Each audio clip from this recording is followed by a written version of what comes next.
அப்புறம் தம்பி அண்ணா ஊருக்கு போயிட்டு வந்திருக்க. அண்ணனுக்கு என்ன வாங்கிட்டு வந்த? நீங்க வேற வாரம் போறேன் பாஸ்மா வான்னு நான் என்ன வாங்கிட்டு வந்து ஏதோ பாஸ்மா கூப்பிட்டு வாங்கிட்டு போனா வாரம் மட்டன்ண்ணே நல்லா சாப்பிட்டு தூங்கிட்டேன். 2வது வாரம் பார்த்தீங்கன்னா சிக்கன் வச்சிட்டாங்க. சரி கவனிக்கலாம் பழமா இருக்கே அப்படின்னு சொல்லிட்டு 2வது வாரம் சிக்கனையும் சாப்பிட்டு 3வது வாரம் கூட மீன் குழம்பு ஃபைனல் டெஸ்ட் வந்துட்டாங்க. 4வது வாரம் வந்துச்சுண்ணே சாம்பார் ஊற்றிட்டாங்க. என்னண்ணே என்னம்மா வீட்டில் எதுவும் நான்வெஜ் இல்லையா அப்படின்னு கேட்டேன். இருக்க சாப்பிடவே இல்லை எந்திரிச்சு போடான்ட்டாங்க.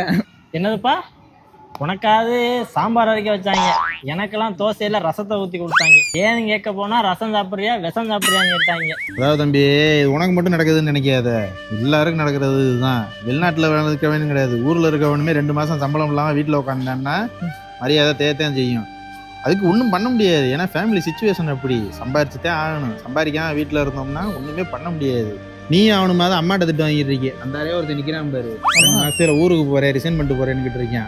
அவெல்லாம் போய் பொண்டாட்டியில செருப்படி வாங்க போறேன். செருப்படி வாங்கிட்டு திரும்பி சிங்கப்பூர் தான் வரணும். அவ அது தெரியாம ரொம்ப ஹாப்பியா ஃபோன் பேசிக்கிட்டு இருக்காங்க. அம்மு குட்டி செல்ல குட்டி வந்து 2 செல்லம், இன்னும் 2 மாசம் தான். மாமா வந்து உன் முன்னாடி வந்து நிற்பேன். ரியாலிட்டியை புரிஞ்சு நடந்துக்க தம்பி. ஆம்பளையா பிறந்துட்ட சாகிற வரைக்கும் சம்பாரிச்சுதான் ஆகணும். ஆம்பளையா பிறந்ததோட சாபம் அது. உள்ளுக்குள்ள சக்கரவர்த்தி ஆனா உண்மையிலே மெழுகுவர்த்தி.